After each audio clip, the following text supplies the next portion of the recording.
삶의 행복을 주는 이야기 9월 11일입니다. 제자들이 그가 바다 위로 걸어오심을 보고 놀라 유령이라 하며 무서워하여 소리 지르거늘. 마태복음 14장 26절 오늘의 말씀입니다. 예수님께서 제자들의 고난을 아시고 바다 위를 걸어오셨습니다. 제자들이 놀라 유령이라 하며 무서워하여 소리 질렀습니다. 어찌 보면 풍랑으로 인한 죽음의 공포보다도 더 했나 봅니다. 유령은 육신이 죽은 영혼, 곧 음부 아래 떨어진 존재, 죽은 후에 마치 그림자 같은 존재, 혹은 헛개비나 귀신을 가리킵니다. 지금 제자들은 예수님께서 그런 유령이라 생각한 것입니다. 큰 파도로 배도 위험한데 바다 위를 걸어오시는 모습 때문입니다. 제자들로서는 도대체 이러한 모습을 유령이 아니라면 다른 무엇으로 생각할 믿음이 아직 없었던 것입니다. 빨간 종이 줄까, 파란 종이 줄까? 어렸을 때 명절에 사촌들끼리 모여 이야기했습니다. 큰 이불 하나에 다리를 뻗고 동그랗게 모여 앉아서 각자 알고 있는 귀신 이야기를 나누었지요.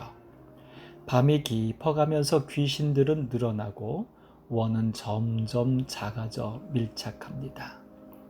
그러다 오줌이 마려울 때 화장실은 뒷견 마당에 있어 문제입니다. 결국 합의하에 함께 화장실로 가는데 가위바위보에 져서 마지막에 들어갈 때 최악입니다. 그 기억일까요?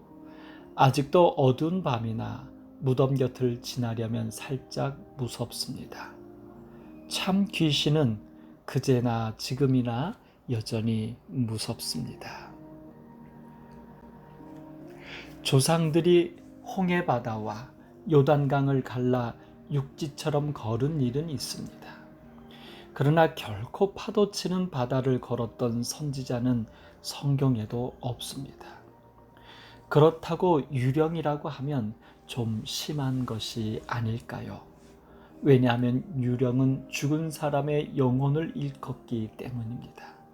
분명 죽은 사람의 영혼이 존재하지 않는 것을 제자들은 알았습니다. 그래서 하나님께서는 신접한 자를 진멸하라고 하셨기에 유령이라 생각했다는 것 자체가 유대인답지 못한 것이었습니다. 얼마나 그 장면이 놀랍고 자신들의 상황이 급박하면 그렇게밖에 이해가 될 수 없었을까요? 무엇이 문제입니까? 바로 오병이어의 사건을 통하여 그들이 깨달았어야 할 예수님입니다. 오병이어의 기적에서 예수님께서 창조주임을 깨달았더라면 지금 바다 위를 걸어오시는 예수님을 보고 유령이라 하지 않았을 것입니다. 그렇습니다. 바로 여기에 삶의 행복을 주는 하나님의 구원이 있습니다. 너희가 성경도 하나님의 능력도 알지 못하는 고로 오해하였도다. 분명 제자들은 태생적으로는 하나님을 믿는 유대인이었기에 유령이 거짓임을 알았을 것입니다. 그리고 하나님이 창조주라는 사실도 지식적으로는 알았습니다. 문제는 사실이 나의 경험이 되는 것입니다. 그리고 그 경험을 통하여 하나님을 깨닫는 것입니다.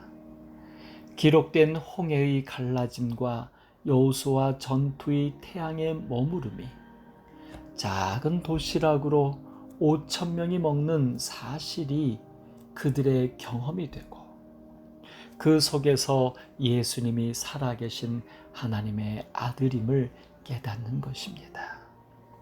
유령이라 말하는 이유는 단 하나, 알지 못하는 고로입니다. 알은 머리로 이해되고 현실에서 경험되어 사상과 삶이 되는 것입니다.